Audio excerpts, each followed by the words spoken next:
Plus 49. Muy buenas tardes y bienvenidos to another episode of Plus 49. My name is Sigrid Arteaga. I'm so glad to have you with us. This week we're serving you summer feels and some food for thought. In the news, Matt is already making headlines with his EU summit migration stance, and we look at Germany's doctor shortage and what it has to do with students heading abroad. Our interview guest this week is Joanna. She is an internal communications expert and she's also married to a German. She shares insights on cross-cultural love and navigating everyday life. Grab your iced coffee or your sunscreen and let's get started.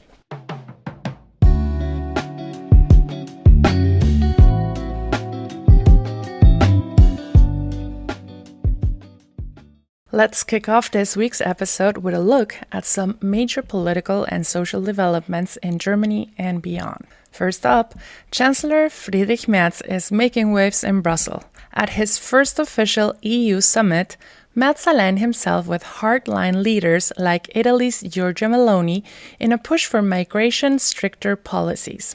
The closed-door pre-summit meeting focused on curbing irregular migration through expanded partnerships with third countries and stricter enforcement of EU asylum rules. Critics warn this could mean more people being sent to so-called safe third countries, even if they've never been there before. Back home, Germany is also facing internal pressure on healthcare and workforce policies. A new analysis shows that over 9,000 Germans, roughly 1 in 10 medical students, are currently studying medicine abroad, mostly in Austria, Hungary, and Bulgaria. The main reason, a shortage of spots in Germany's competitive medical schools. Well, this shows the EU educational mobility in action.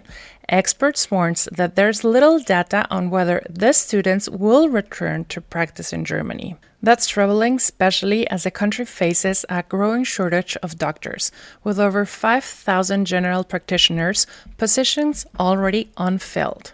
Next, a proposed pension reform package is stirring up debate. Labour Minister Bärbel Bas wants to make it easier for retirees to return to work, eliminating the so-called pre-employing ban, and secure the pension level at 48% until 2031. The package also addresses long-standing inequalities in so-called mother pensions, seeking to equalize benefits for parents of children born before and after 1992.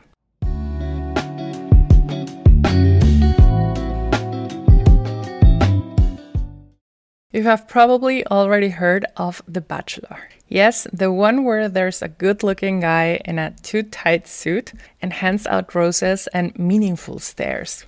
But few newcomers to Germany realize just how vast the local universe of reality or trash TV truly is. From dating formats like Love Island and Are You the One to competitive couple shows like Summer House, The Stars, German TV offers a smorgasbord of cringe, chaos, and camp.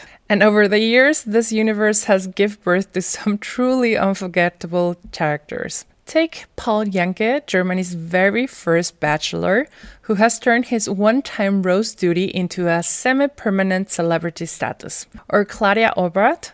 She is a walking champagne flute with a passion of chaos and catchy one-liners. Through sheer commitment to being unapologetically herself, oh my god, that is such a long word. She's gone from French oddity to fans' favorite and a living meme.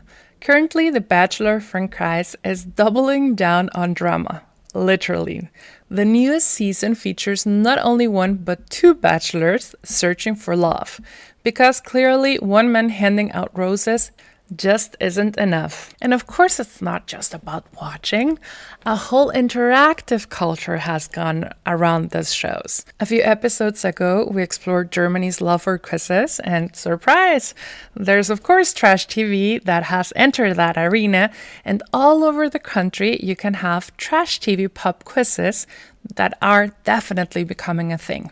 Whether it's Matthias Magiapane asking you to name which star threw a drink in episode 3 of Temptation Island, or Calvin Kleining changing your knowledge on fake tans and villa drama, fans are loving it. So why does this stuff work so well here? Well, because even highly educated, serious minded Germans love watching others flirt awkwardly. Of course, they haven't seen themselves flirt. And to be how this awkward backstabbing gleeful or cry in hot tubs.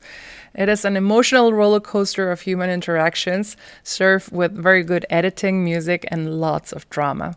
Reality TV offers escapism, social experimentations, and plenty of Schadenfreude.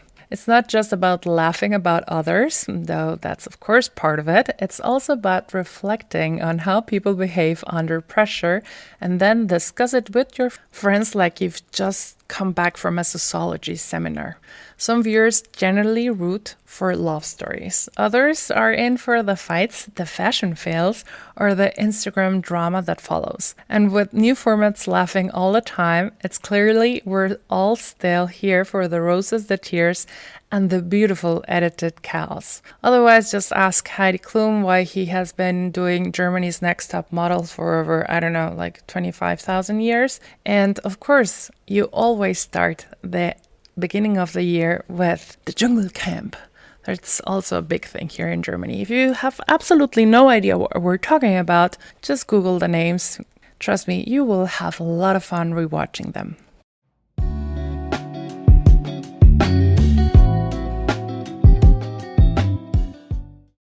Today, we are joined by Joanna. She's a fellow communications expert and someone who I met at a great event. And we just clicked. And ever since then, we wanted to have this conversation about living in Germany, not coming from Germany, but living with a German husband. Joanna, welcome. Thanks ever so much. It's lovely to see you again, Sigrid. So tell us a little bit about how you arrived to Germany. Yeah, sure. Okay. So I was living in London and working in classical music, and I felt like I wasn't really happy. I wasn't really finding where I wanted to be in terms of industry and work. And so I thought if I go to Berlin, I'd already visited Berlin and really liked Berlin. I spoke bad German. I had a D at AS level when my German teacher said to me, "You'll never learn the language properly unless you sit and learn the grammar or move there." And then so I decided rather than spending my time temping in London and not really knowing what I wanted to do, I would take the opportunity to move to Germany. So I did. That was 13 years ago. I started as an au pair because that was a really easy transition to know that I would have a house and a job, and it was the worst decision I've made. Didn't last very long, and then within about 3 or 4 months, I met my now husband, which is why I ended up staying for a little bit longer than the 1 to 2 years that was planned. And ever since then, I've built a career in internal communications. I'm now working as a consultant, but I've worked in tech for the last 10 years. Bought a house, so I'm not going anywhere. And and I love it. I never thought this would be my life. I never thought I'd be speaking German every day and living in a foreign country for the rest of my life. But so far, so good. When you moved from London to Berlin, because we are talking whatsoever two capitals, what was like the first things that you realize? Oh, this is A, not really a capital, and B, welcome to Germany. Yeah, so for me, Berlin's quite small. Everyone always talks about it being quite big. For me, it's not. I always say that London's a bit more like Frankfurt am Main and Berlin put together. And actually, also in terms of kind of East London and West London vibes as well. East London's very cool and alternative, and the West is where the money is more and stuff. So I've always described it in that way. In terms of capital cities, I don't know. I mean, Berlin's a new capital city, right? So in that respect, in terms of gentrification, it's really starting now, whereas London, it happened a long time ago, 20, 30 years ago. But actually, I lived in Potsdam in my first year because that was where my au pair job was, and that was where Sebastian was, my husband. And I tried to convince him, I said, I can't live in Potsdam, it's too small for me. Can we move to Berlin? And he said, okay, if we move to Charlottenburg. And then we moved to Charlottenburg, and slowly we've been itching further and further east across across Berlin over our various moves. But it is a capital city, and that's clear. But I think it's definitely a young capital city and much smaller than I was used to in terms of London.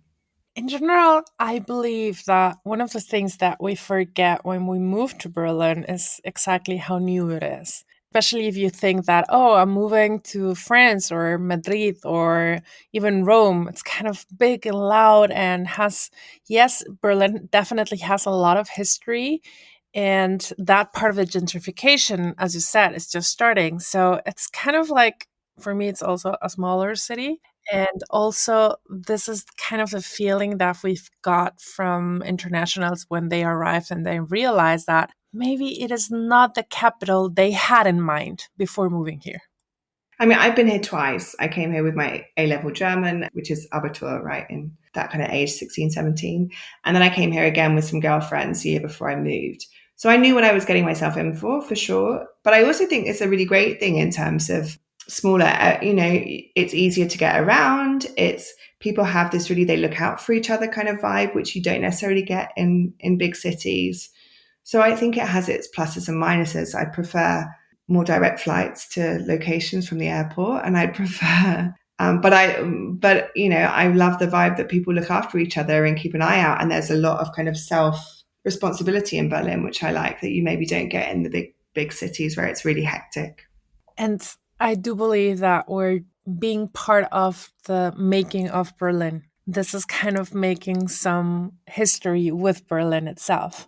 Yeah, I mean, for sure. I mean, I'm sure lots of people would be unhappy about it as well. I came over and worked in tech, and I'm a classic expat who's kind of accepted rental agreements that are higher up than any local Berliner. So I don't know if I'm part of the story that everyone wants to tell, but it's funny. I also know like loads of mates who came over who came over for a kind of bohemian and a freedom and to live this artistic life and had this, and I became more domesticated. I found my career. I met my husband, and in London, I was really more bouncing around and not really sure of what I wanted to do. And Berlin actually gave me this kind of, oh, here's my career. Here's my husband buying property. Here's my kind of future. So I've kind of gone the opposite way than most.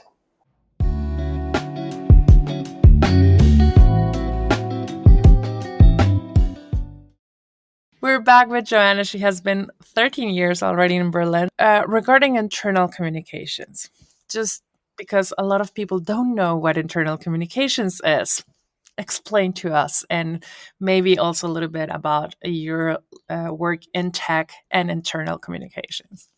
Yeah, sure. So really internal communications is about ensuring that employees in whatever organization they are understand how their role contributes to the wider company strategy, the values, and what the company is looking to achieve. And in order to do that, they need real clarity on what it is that the company is trying to achieve, on what the priorities are, on how their role fits in, on what the company stands for in terms of values, on any kind of changes that are happening in the organization, pivots to the strategy, pivots to leadership, all of that. And my role really is to give them that clarity and really act as I would say that I act as an employee advocate in the terms of when I'm in meetings with senior leadership, I'm wearing my employee hat and making sure that their voices are heard, but at the same time, I'm acting as a consultant internally, I guess, and a strategic advisor to mostly the C-suite or senior leaders in how to communicate effectively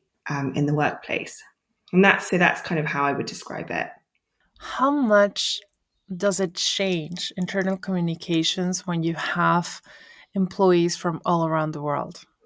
Well, massively, right? I'm an English native speaker, obviously, but it doesn't help me if I'm going to use convoluted words and ways of saying things or use vernacular phrasing or metaphors that don't relate, right? I have to communicate in a way that my audience understands. And that the best way of doing that is simple language. Not only that, but I don't know if you've read the culture map, but there's, it's also about how people receive information and how, I wouldn't say what's the word, it's not traditions, but how people expect to be communicated to and in what ways vary across the world, right? So it can also be a difference in terms of the tools that they use. For example, I've noticed in LATAM and APAC, they're really quick to pick up digital tools, whereas in Germany, for example, less so. And to your point, I've worked in organizations that are 600 people, and now I'm currently consulting for the last 6 months at a company that's 130,000. I'm also working in the US now, which I have never worked in before, which is another great learning And I think it varies. I think there are best practices to be had. There are ways to understand what good looks like and try and leverage those and utilize those in your work in whatever company you're in.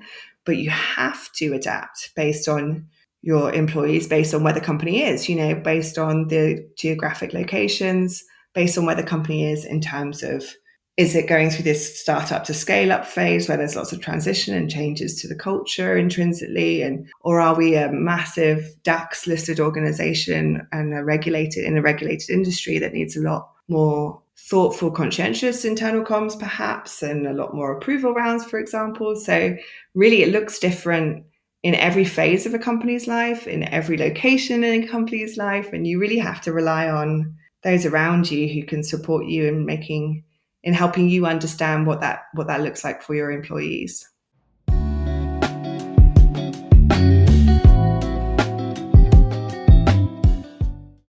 We're back with Joanna, and she's married to a German guy, which means it's not only about the different duvets, but probably there's a lot of things that you have understand about the German culture, not only not only by living here, but also having a roommate husband and that maybe has shown you a little bit about the beauties of Germany. Has it been any cultural clashes or understanding around life as an expat with a German citizen? Yeah, oh my God, so many. I think the funniest thing is, it's only since I've started to follow a few people on like Instagram who kind of talk about these German stereotypes and things that I've realized that it's not just a Sebastian thing. I always think it's just, well, before I always thought it was just my husband. And now I'm realizing, oh, it's a German thing. So, for example, he always wants to open windows, and I don't understand why he wants to open windows when we've spent all this money heating the house to make it warm. And then he just wants to bring in all this cold air, which I think is inefficient and a waste of money. And he says it's, Luften, you've got to do it. He makes me wash the shower after I've showered in it, which I think with the little squidgy thing, which I think is also, it's clean water, it's a shower. I don't quite understand that. There's also, he's now much more relaxed in terms of times when we eat, but he's married to an English person, but we've also got friends who are Greek, Spanish, French, American, Australian, English, Hungarian, from all over.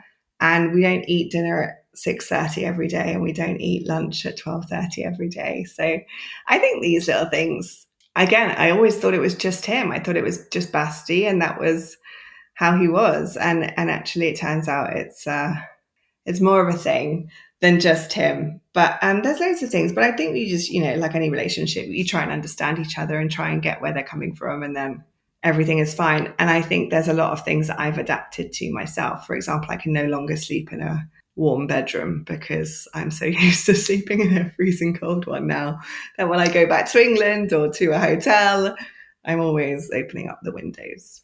That was exactly my next question. What thing, the way that you live your life, is now become more German? Yeah, I mean, back to my point, like some of my friends say that I'm a lot more German now because I'm punctual and I'm more direct. The one thing, I don't know if there's one thing. I don't really know if there's one thing, to be honest. I do just think that you naturally kind of adapt. Thank goodness I haven't got a German accent yet, but we speak German at home, right? So we also converse in German. So for me, it's been a brilliant way to learn the language. It's also meant that our arguments are much shorter because I don't always have the vocabulary to keep going. But I think when you immerse yourself fully in the culture and the language as well, you can often really not see it in yourself, and it takes other people to kind of call out what's changed in you, really. I mean, at the end of the day, every one of us ends up getting something out of this cultural experience. And we have had some guests that said that, oh, now they do walks at any point in their days and just enjoy it. Something that before it was just like, why? Why are you walking without any purpose? You're like, Yeah, I mean, I'd take a taxi to the toilet if I could. So I'm the worst person to ask about going for walks, really. But yeah, there's that. The one thing I really wish I could do, I wish I could open a beer on anything. And the amount of people that have tried to show me with a lighter, with whatever, I mean, I'm just so jealous because it's taken me 13 years and I still haven't managed to work out how to. That is a German superpower, definitely. I think at some point Marlene should start giving us some introductions and how to open things just by seeing that. Because it's really amazing how, yeah, they can basically with a key, of course, with the teeth, that is very hardcore for me, even though, I mean, this is Berlin and people do that, but it's still very hardcore for me. Don't try this at home, kids. You need a disclaimer underneath your podcast. Yes, definitely.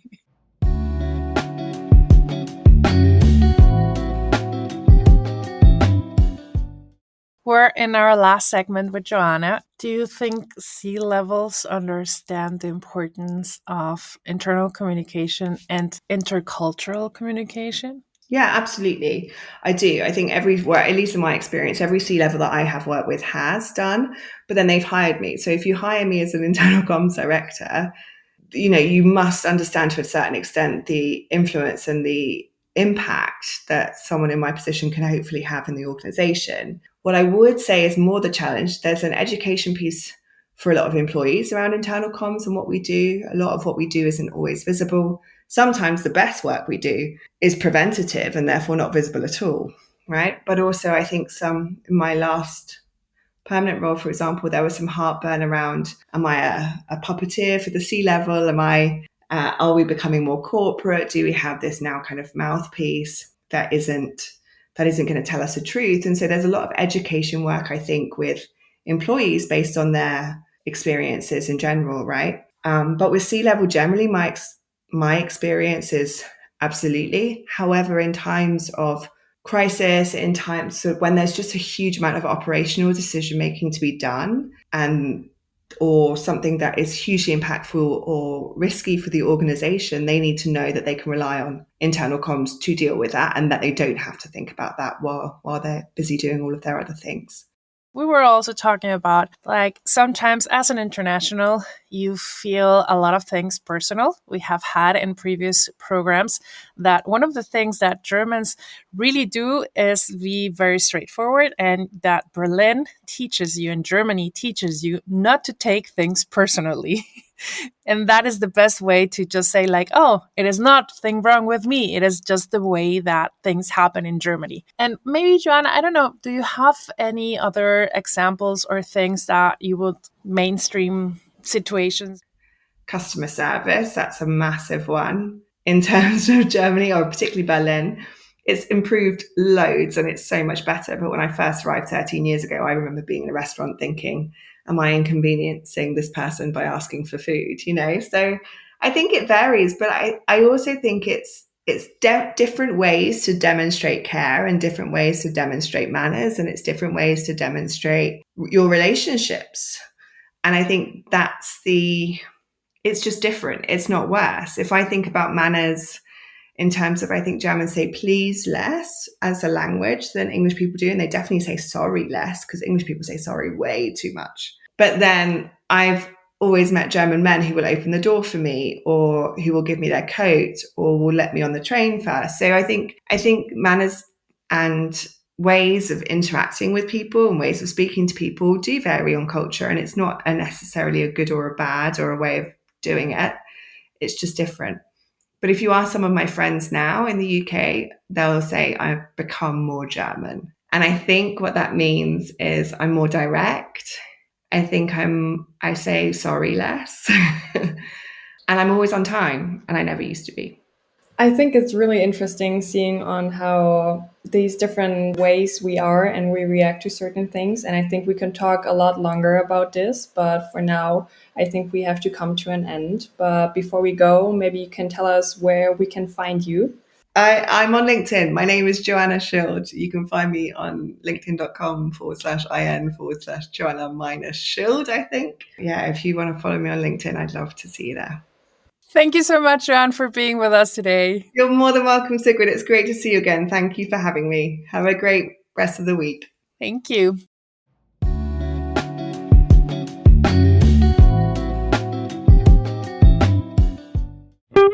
Plus 49. Ask a German.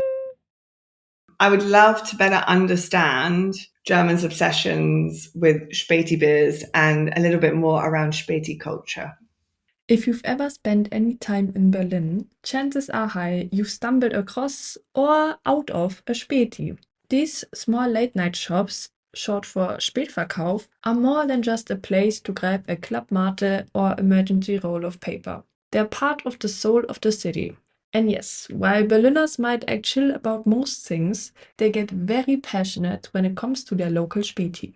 So, what exactly is a Späti? Think convenience store, social hub, and neighborhood watch all rolled into one. They're open when most other places are closed, often until late at night or even around the clock. You'll find snacks, drinks, tobacco, flowers, chewing gum, lighters, rolling paper, and yes, that one lonely frozen pizza. But what truly makes a Späti special isn't what's inside the fridge. It's what happens out front. Whether it's a quick solo stop or a long night with friends on fold-out chairs, Spätis are a kind of living room for the whole kiez. The roots of the Späti go back to East Germany, where they were known as Spätverkaufsstellen. After reunification, the concept made its way across Berlin, and the name Späti took hold. So much so that it was officially added to the Duden in 2017. You'll find similar shops in other German cities, like Bütchen in Düsseldorf or Wasserhäuschen in Frankfurt, but none quite have the same cultural significance as the Berliner Späti. And it's not just about convenience. Spätis are often family-run and serve as a kind of unofficial community center.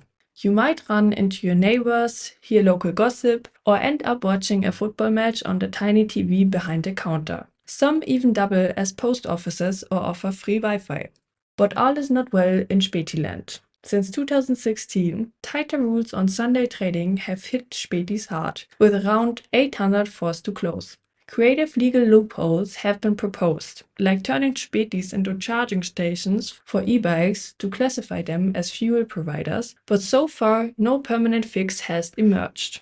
Still, despite the bureaucratic headaches, like everything in Germany, the Späti remains a Berlin icon. And it's not just about beer and chips. It's about community, spontaneity, and that feeling that even on a quiet Tuesday night, something might still happen. So next time you pass one, stop in. You're not just buying a drink, you're tapping into a very Berlin tradition.